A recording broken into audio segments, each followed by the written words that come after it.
Welcome to the Aaron Werner podcast on iCode Media.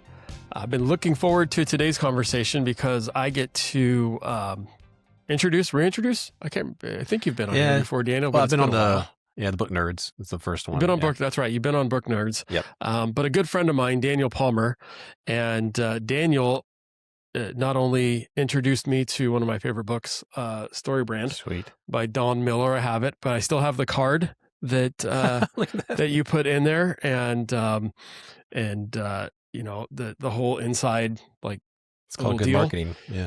Great marketing. I still have it. The book is been marked up and read through. So Daniel, thanks for jumping on. And I'm excited for our conversation today because Chris and I think last week, both independently kind of put out similar topics on the podcast and monologues on, you know, how we communicate to our patients in a sense of how we help them get what they need. Right? Yeah. Whether it's an IPL procedure that we're trying to sell to them, or get them to, we're prescribing to them and getting them to buy into, I say sell.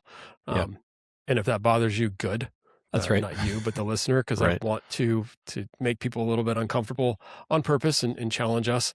But really how we communicate in a way that gets individuals and our patients to engage with us in conversations with my colleagues and conversations that I read on, you know, whatever OD Facebook group you're on.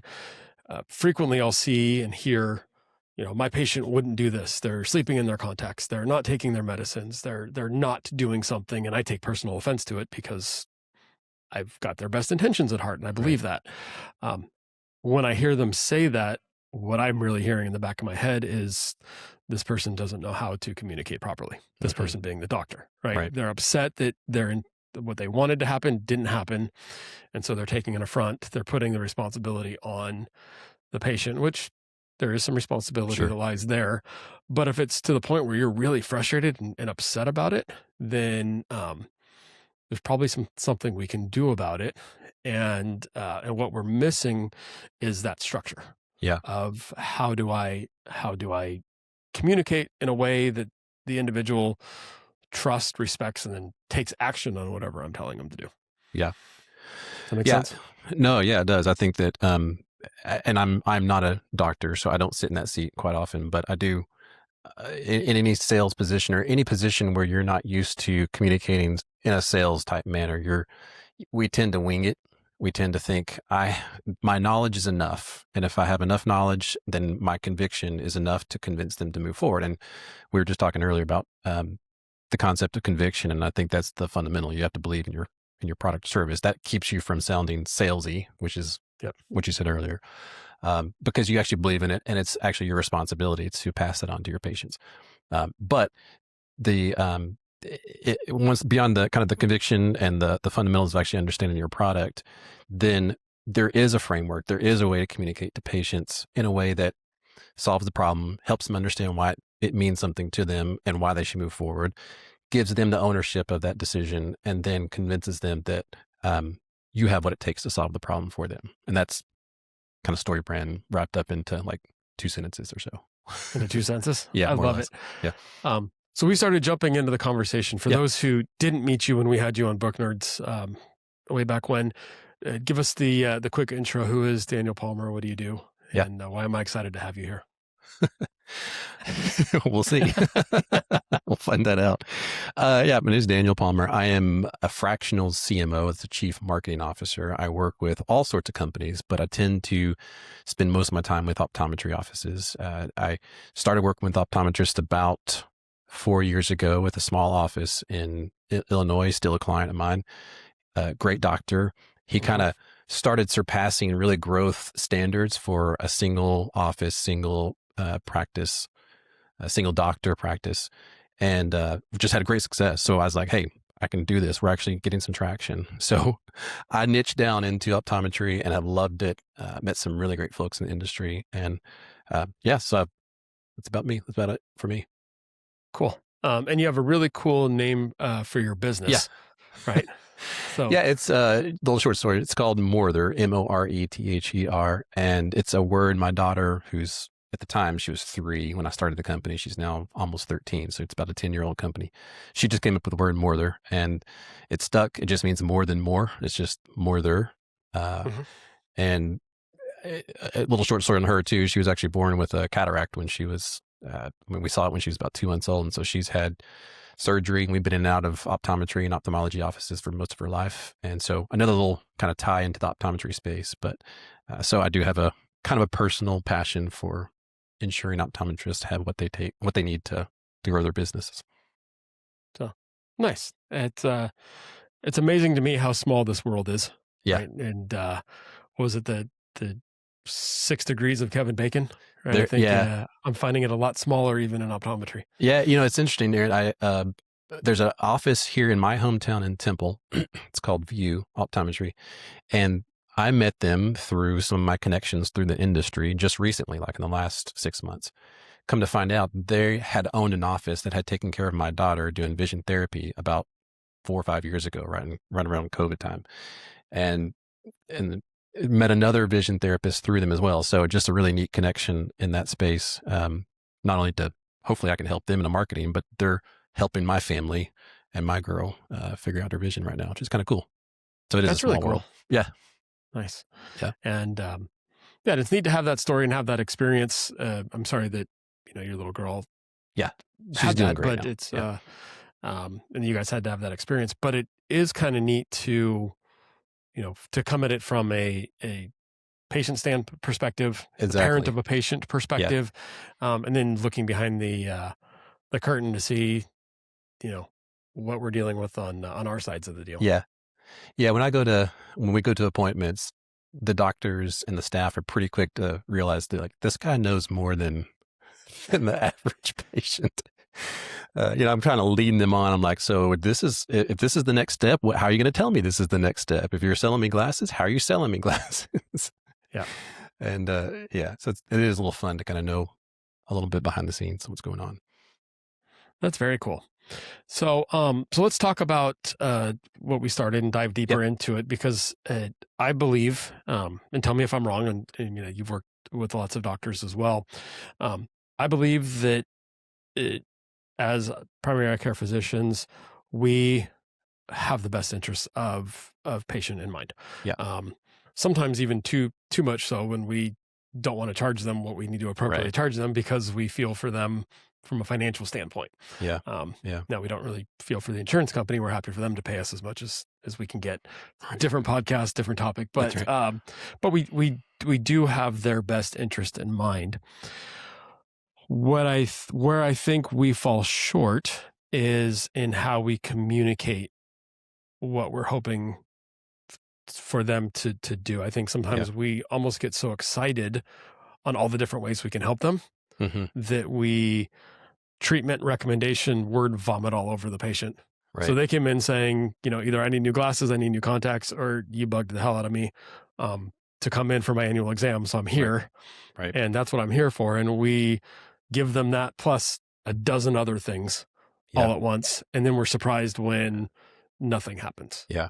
Have you heard that from our colleagues? Oh, no, for sure. Yeah. I think that the average patient, which is a consumer, the average consumer is so hit by messages. It's the numbers like 10,000 a day right now. That's just kind of the average number of sales marketing messages that we get per day in multiple channels. So we're so sensitive right now to being sold to. And yes, we can, as practices or business owners or whatever, we can come across as salesy, and that is a definite thing to avoid. But I think the average person comes in, they're probably relatively educated on what they want for the most part. They're also very aware that you're trying to sell them something and will probably try to upsell them on something. And so they're already a little cautious in that conversation. So that conversation has to be practiced. It has to be thoughtful. It has to be with authority, and it has to be with like we said earlier, conviction for it to land.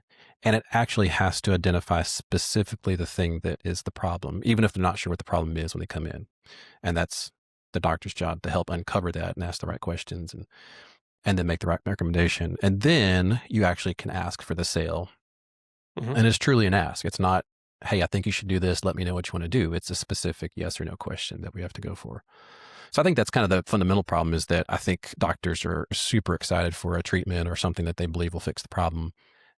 They just haven't quite earned the trust yet from a patient yet, because the patient is very sensitive to that kind of conversation. And nobody wants to come in saying, hey, I'm coming for a routine exam and I'm going to walk away with a $2,000 IPL treatment or whatever. That's not, for the most part, what they come in to do.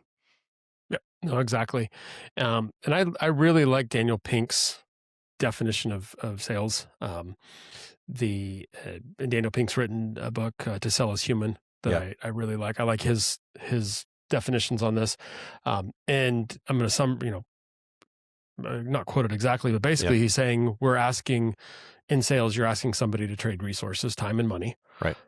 And which are things that we tend to protect, right? You're asking them to trade time and money for something that hopefully will make their life better. Yeah. And, if I walked up to you on the street and said, hey, can I have $100? It's a quick, easy no, right? If I say $100 for X, for what's ever in this box, but you can't see it, that's another quick, easy no.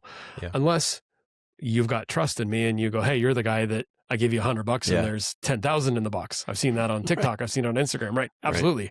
Right. Can I give you $200 bills for 2 boxes? Right. So, so I think that understanding that we're asking them for something, which is why they're naturally defensive. Mm-hmm. Yeah. Because they don't want to just part with their own resources. Neither would I.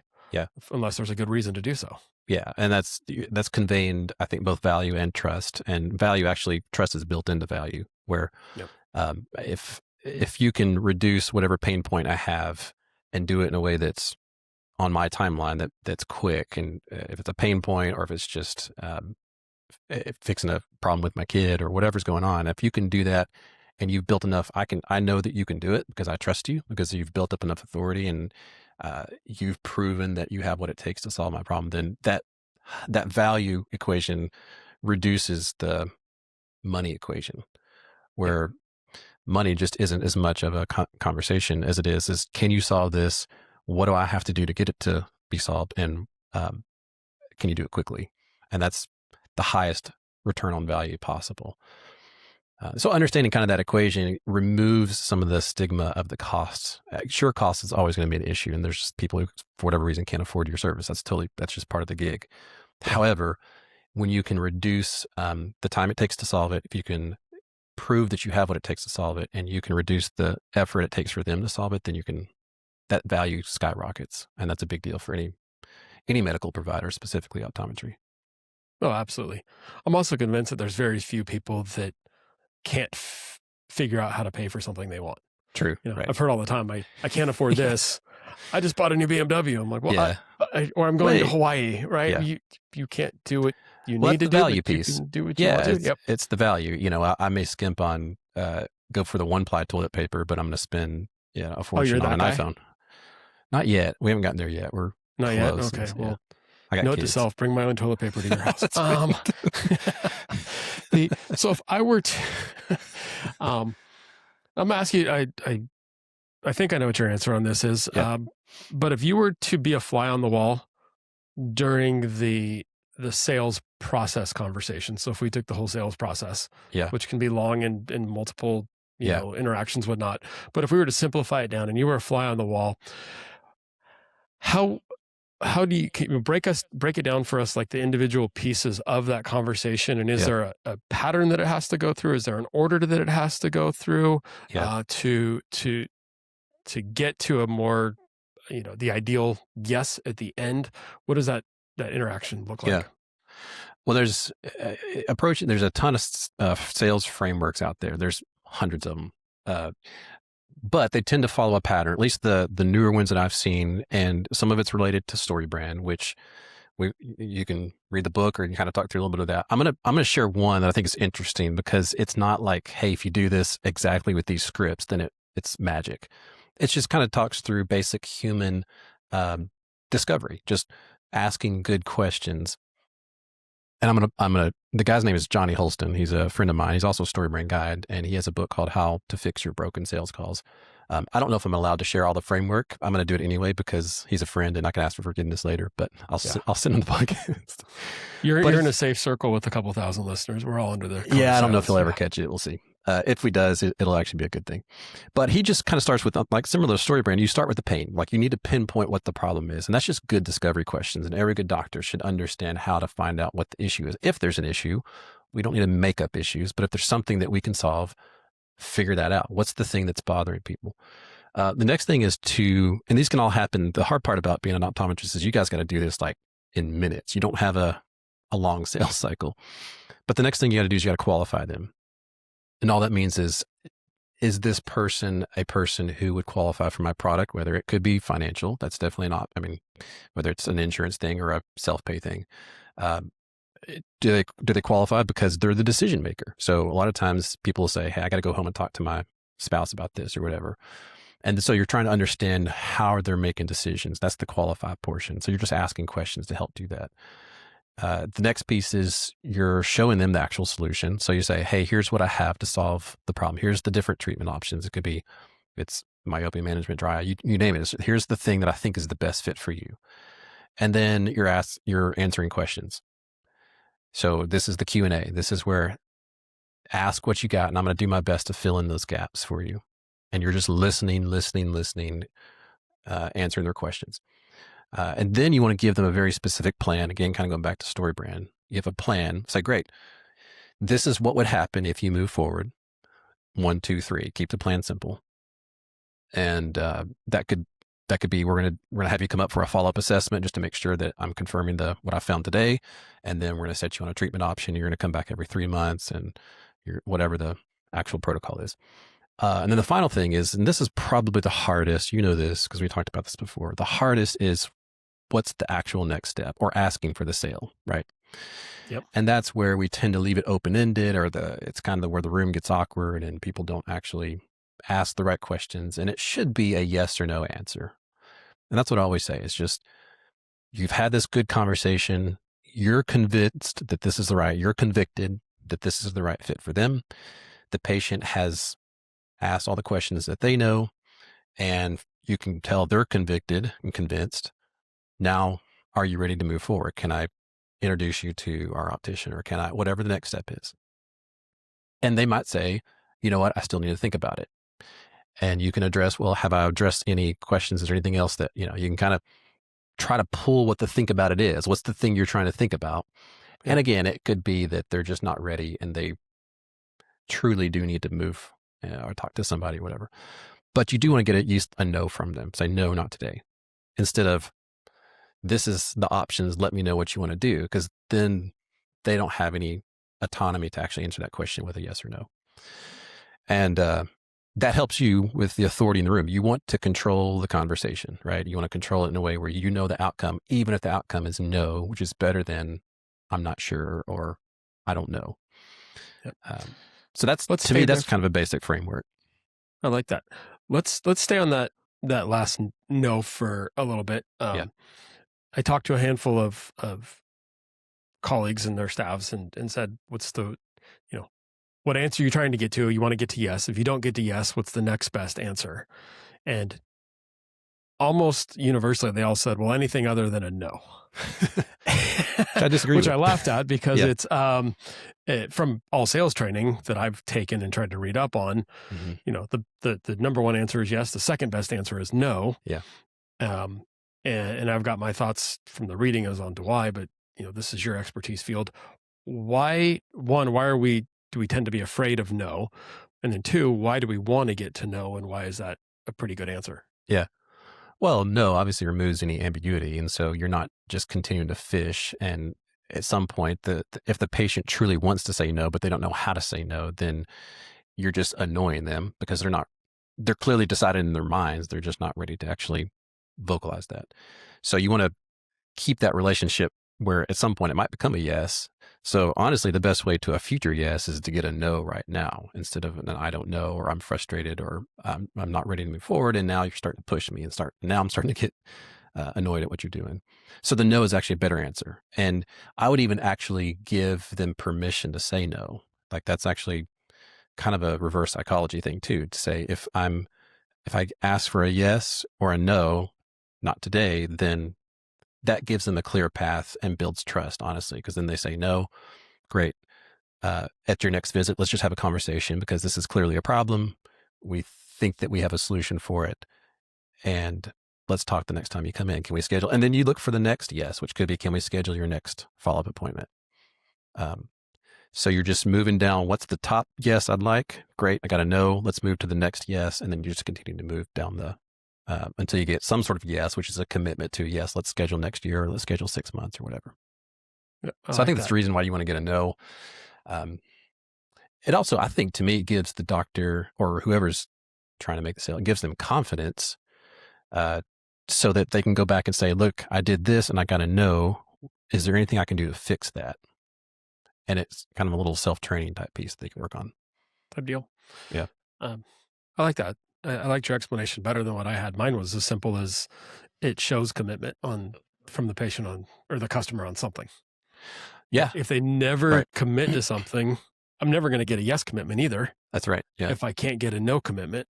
And from a no, either yes or no, I feel like I'm more on flat ground. Yeah.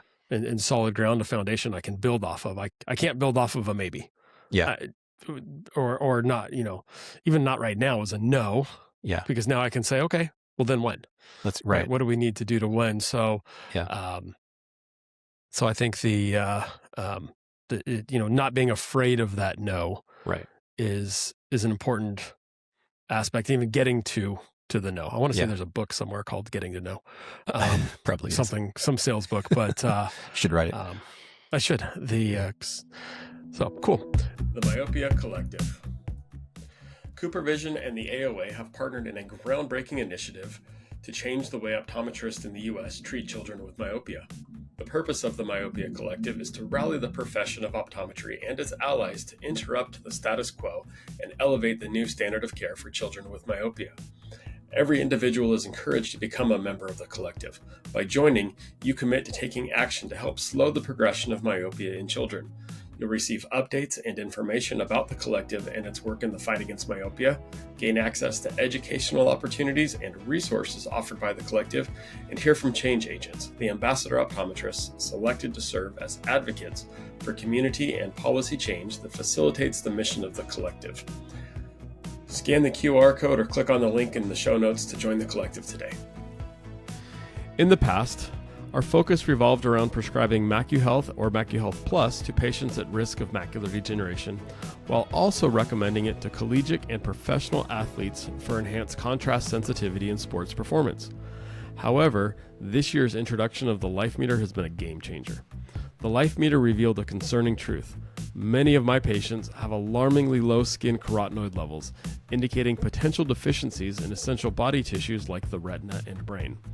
Supported by over 30 peer-reviewed publications, Life Meter's accuracy, consistency, and effectiveness has been demonstrated across 2,000 subjects with diverse backgrounds.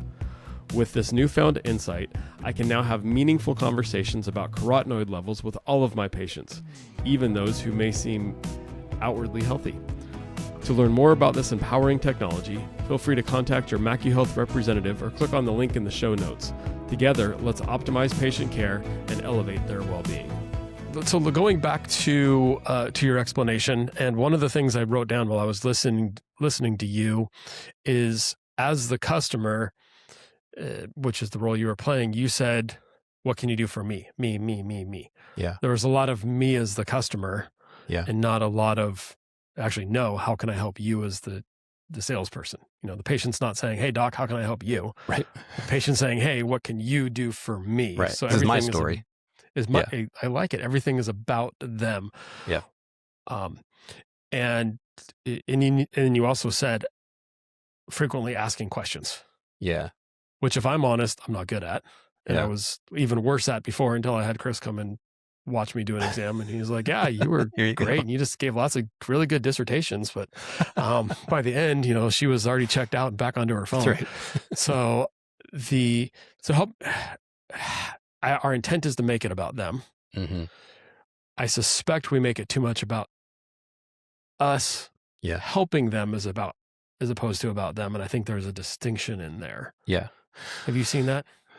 Well, I mean, if we're convicted of our solution, then we're going to probably blab on it until we hopefully get some recognition, some facial recognition. Oh yeah, that's the thing that's going to help me solve my problem. And I think it's an excitement. I think it's well intended, but I think it leaves the patient or the customer out of their own story. So you're trying to understand their day to day. You're trying to understand how this impacts whether it's their kid that they're working with or themselves. And so that's where the questions really help identify that. And then there is a spot where you do get to the solution. So I don't think there's a space where you never talk about what's going on yourself or how you can solve the problem. That's certainly part of it as the guide, right? There as a space where you have to show that this is what will solve the problem for them. So, but that just needs to come later. It needs to come after they've built enough trust that you're asking the right questions. And I remember this for my daughter because it was a 2 hour. I mean, that appointment was forever. It was 2 hours. But it was good. You think about that and think, gosh, that's going to kill your revenue per doctor hour. But it was good because he was just getting to know who my daughter was and just needed to understand all the day-to-day problems she had. Like my concern was, will she drive? And I tell you this, Aaron, not a single doctor has ever asked our family that or said, hey, do you have concern that she, or brought up the conversation. And so for me, that was a big deal because that's obviously going to impact our family quite a bit. And we talked about it and had some good answers. So it's those kind of questions that help me build trust in this person who's handling the care of my kiddo. So that when he says, well, yeah, I need you to spend this kind of money on this type of lens because this is what's going to help her do this. And then you need to set up therapy with me every 3 months or whatever. Sure. I mean, I got it now because this is going to help her move to a space that is meaningful to her.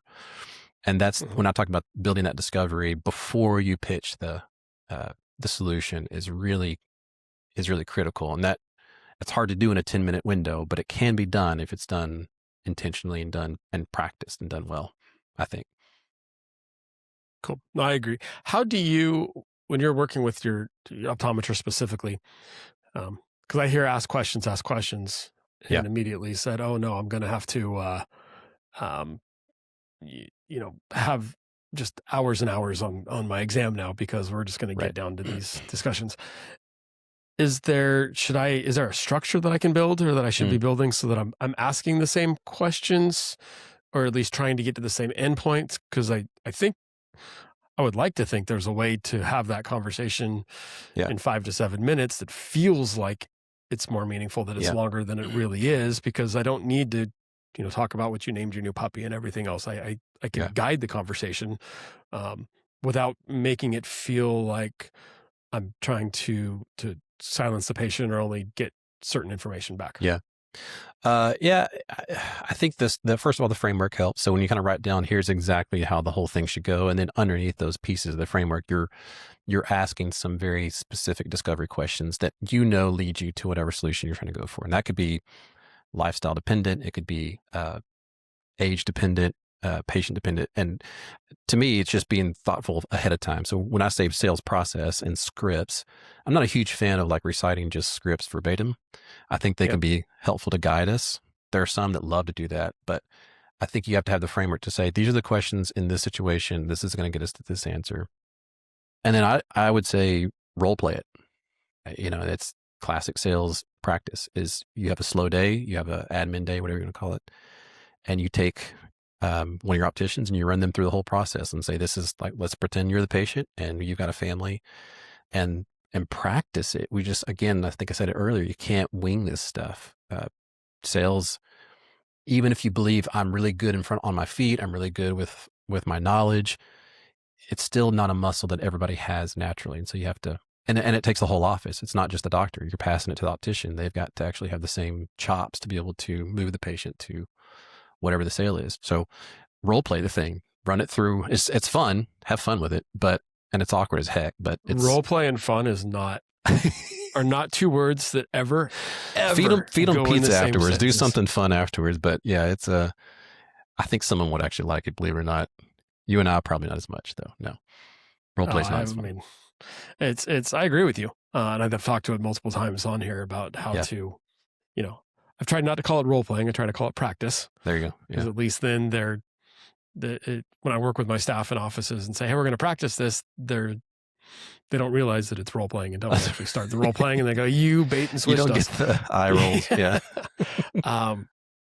I think using your phone to record. Yeah. So not me recording my team, but my individual team members having it recorded on their own personal phone so that they have full control of the video, I think is incredibly valuable. Yeah.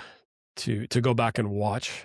I've said it before on the podcast when I see family members, and part of my deal that I'm going to see you for free is we're recording the visit so that I can there you go. watch my interaction with you. Yeah. And it's painful to go back and see that, I stared at the iPad for 15 minutes and never once made eye contact or then smiled.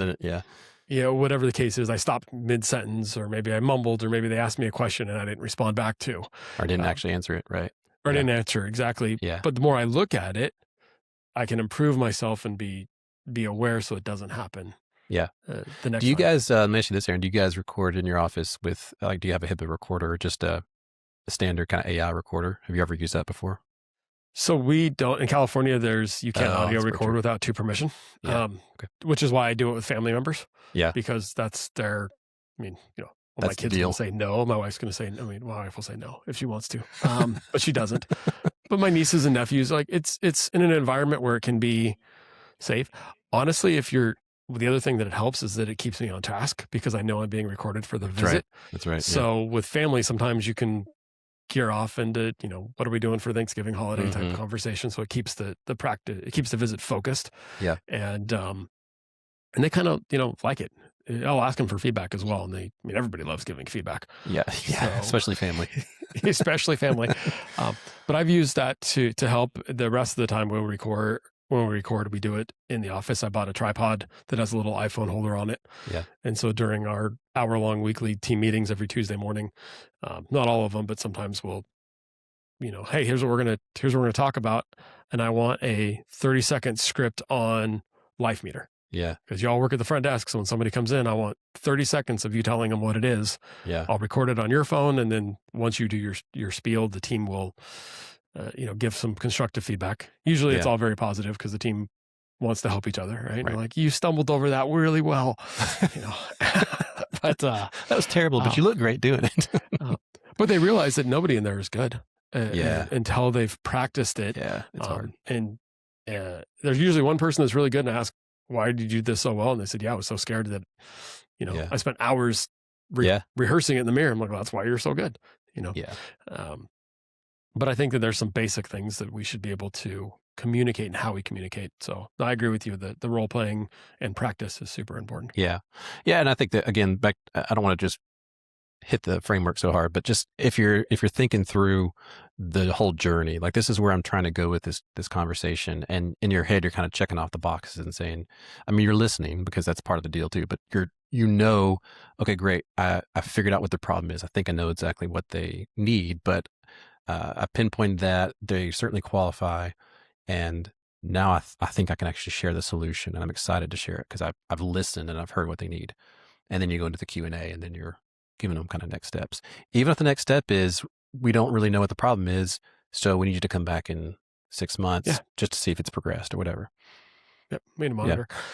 Yeah. You've mentioned a couple times framework and structure. Yeah.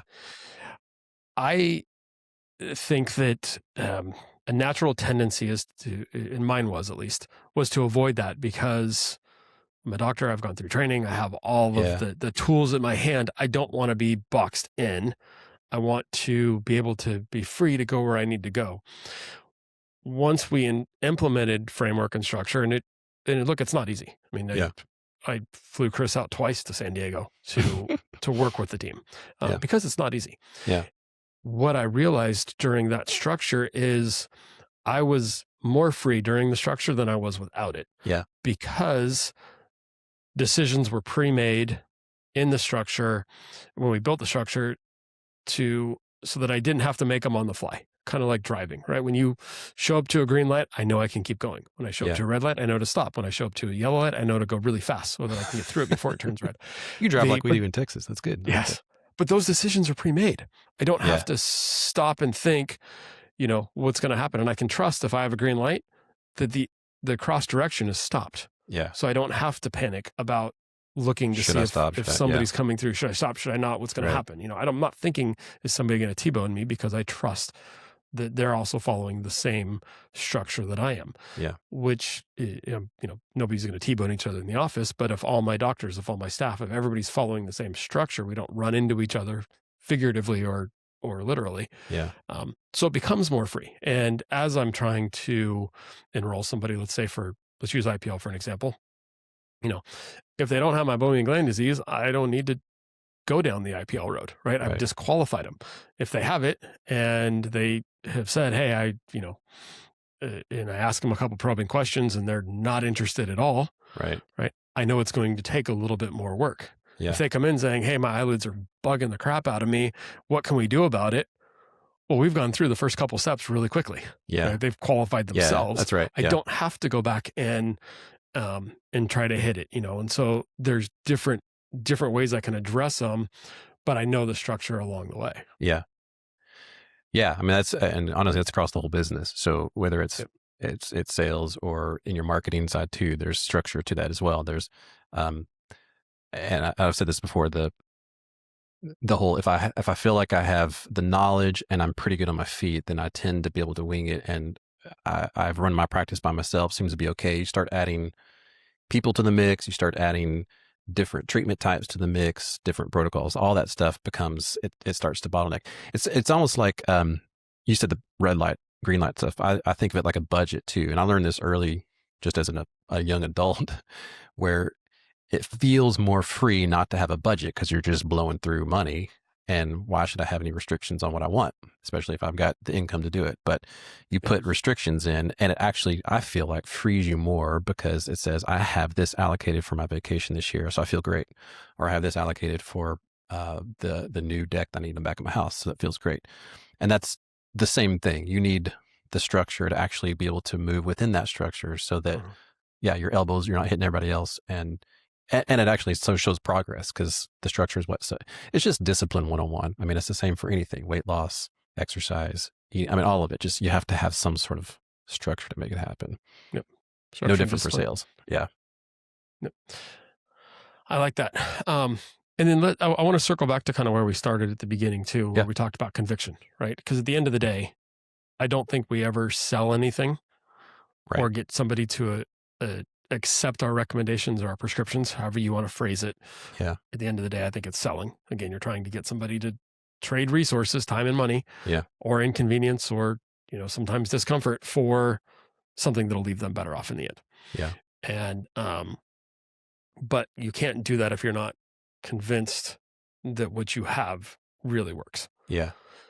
Yeah. How do you help practices either understand that conviction, communicate that conviction?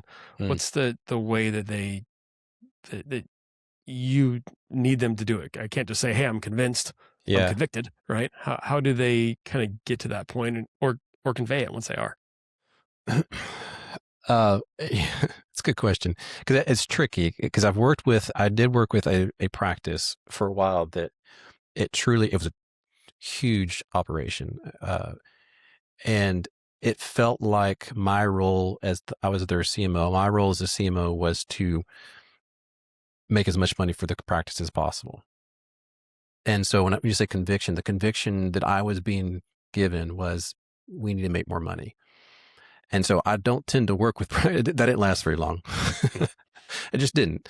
And so I don't tend to work with practices whose conviction is just the dollar amount. Now, dollar amount matters. And that's every OD needs to pay their employees and pay themselves.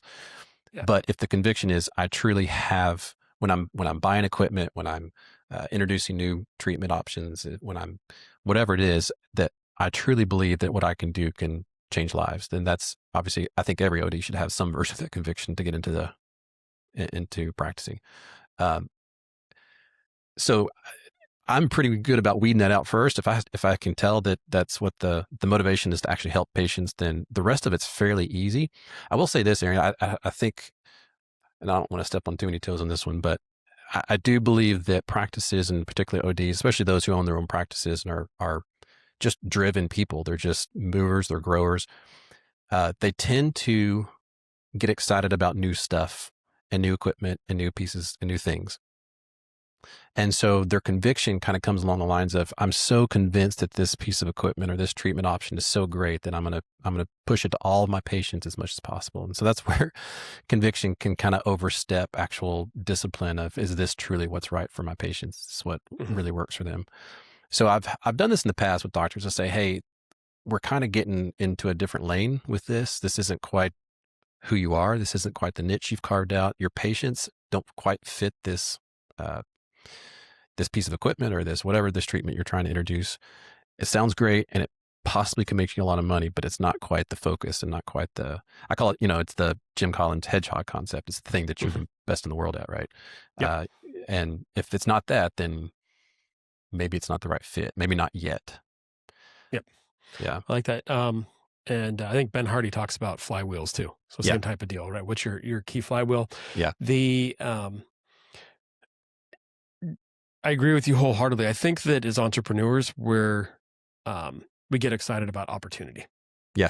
And so that can come in the form of a new procedure. That can come in the form of a new something. We also tend to get bored pretty quick with what we have. And not that we don't value it. It's just, the entrepreneurial life is an exciting roller coaster. So when you're just on the flat cruising ground, you're looking for a disruption, even if you're not aware that you're looking for the disruption to try to drive some of that excitement. So I think we're excited about opportunity. I think sometimes we conflate our excitement with what we expect others to be excited with. Hey, I just spent $100,000 on this unit. They did spend $100,000 on it. They don't care that you spent $100,000 on it, right? My staff's like, great. So you spent $100,000. I guess I'm not getting a raise because I know where your money went. I'm pretty sure that's what they hear whenever I say it. So I've tried not to share my excitement from that aspect and more be aware of, hey, I'm excited because we're able to offer XYZ treatment that we weren't have before that fixes this problem that we weren't able to address before. But I've also seen us move away from that flywheel, move away from that, our primary hedgehog because of an opportunity. And that becomes tough. And I think that's where the discipline that you talked about and the structure you talked about comes into place, because correct me if I'm wrong, but I believe that if we can deliver on what we're told to we're expected to deliver on, then we have permission to move on to the secondary. So patient comes in, they want a good pair of glasses they can see with. If I can deliver on that, I've built trust to then say, hey, now you have dry eye and I need to recommend an IPL. If I can deliver on that, then I can present the second thing. But if I don't deliver on the first and immediately jump to the second, I see that's where trust gets lost. Yeah, no, that's actually a huge point. That's kind of sales 101 as well, is solve the immediate thing first. And rather than you've bought this new piece of equipment and you got to make your payment on it. So I need to sell 10 treatments of this a month. I'm going to start pushing. I'm going to start seeing that symptom in everybody that comes to my office. Oh yeah, you need this treatment. And I think there's I don't think that's just a money thing. I think it's genuine excitement, but there is, I think, some accountability to say, let's solve the first thing first. And ultimately that could lead to the bigger sale. That could lead to the bigger patient revenue, but solve the thing. I had a conversation. This has nothing to do with optometry. I had a conversation with a web dev company, and I needed a web development company. Sorry, development. Yeah, website development. Got it. And it was one of the worst sales calls I've ever been on in my life, which I loved it because it was actually fun to kind of use it as training. But I got on and I said, here's the thing that I need. Like, I need just this very basic thing. I think it was like access to Google Analytics, something very simple. And I tell you, the guy went into about 45 minutes of here's all a sales pitch on all the things they can do for their website. I had completely tuned out. And we've all been on those sales calls. And I think we can do the same thing in the office. Like you said, if you don't listen to the first thing you can solve it. And it might not be till 2 visits later that they actually buy the thing that you think that they need, but you've built rapport, you've built that trust, and then they're with you for life, right? If you can solve those initial problems for them. Yep. That reminds me of a patient I had earlier this year, and new patient came in. Chief complaint was, my glasses aren't working as well. Seeing up close isn't tough, and had early glaucoma and intermediate macular degeneration. Mm. So the doctor and me immediately went down to that road. Right. And I'm convinced nobody else was in the room, but I'm convinced that I gave world's best, pitch and wrapped them together, and it was short and concise, and and they looked at me and said, "Yeah, okay, but what about my glasses?" And I've never felt so dumb in my entire life. Yeah, I was going to say, you probably felt that. Like, son of a gun, if I would have just, here's what we're going to do, and then come back. Yeah. And so, and it was a good reminder to again, slow down, solve the first thing first. Yeah. And then I have permission to. And if I can't do it today, neither one of those two, glaucoma or AMD, needs to be addressed today. Right. In most cases, right? I can address it tomorrow or next week just fine. Yeah. But if I didn't address the need today, then I lose everything. And trust being the biggest thing that I lost. And thankfully on that one I recovered and apologized for being an idiot, and we had a good laugh about it. And so I think I tried to save face, but still that was the that's a really great lesson. Actually, I'm glad you brought that up. That is a really critical sales lesson, is solve the first thing first. And that's not just an optometry thing. That's an every business owner thing, that we get so excited when that sale comes through and we say, oh my gosh, here it is. And you just jump ahead of yourself, and they're just not ready for that. Again, you're telling your story. You've invited them into your story instead of allowing them to invite you into their story. And then over time, you build up the rapport to solve the problem for them. So that's great. So I like that. I want to dive into the your story and their story, but we're running out of time. So if I think I can twist your arm and bring you back into it, and we can dive into that. Today we've kind of gone down the whole, what's that sales journey, and having the conviction, being able to build that trust. Yeah. So if solving the first thing first. So let's put the onus on ourselves that we're asking others. So if you're listening to this, if you're telling me after this conversation, what's the one action step that I should go do right now, so that I can take what we've talked about and implement it, so that I can help more of my patients get what they need? Yeah. This is the first thing I do with everybody is I document the whole thing. So whether it's a document that you're doing a Google Doc and you're just writing down, say, guys, we're going to bring the whole staff together and we're just going to talk it out. This is where I actually love AI, because you can sit with AI recorder in the room, talk it all out. It'll put it all together for you. It'll build an SOP or whatever. So just build out that entire, the minute they walk in the office to the minute that they're walking out of the office. What does that process look like? And you may find that your whole staff has no idea what it looks like. You may find it sloppy. You may find it's actually pretty refined. But the first thing is just to write it down. You're not necessarily trying to fix it yet. You're just trying to figure out, where are we right now? I like to use workflow like a Miro board or something like that. So I'm actually putting like a workflow chart in there. It's kind of fun. I call it a marketing. It's just a customer journey is all it is. It's your patient journey. You're just documenting what that looks like.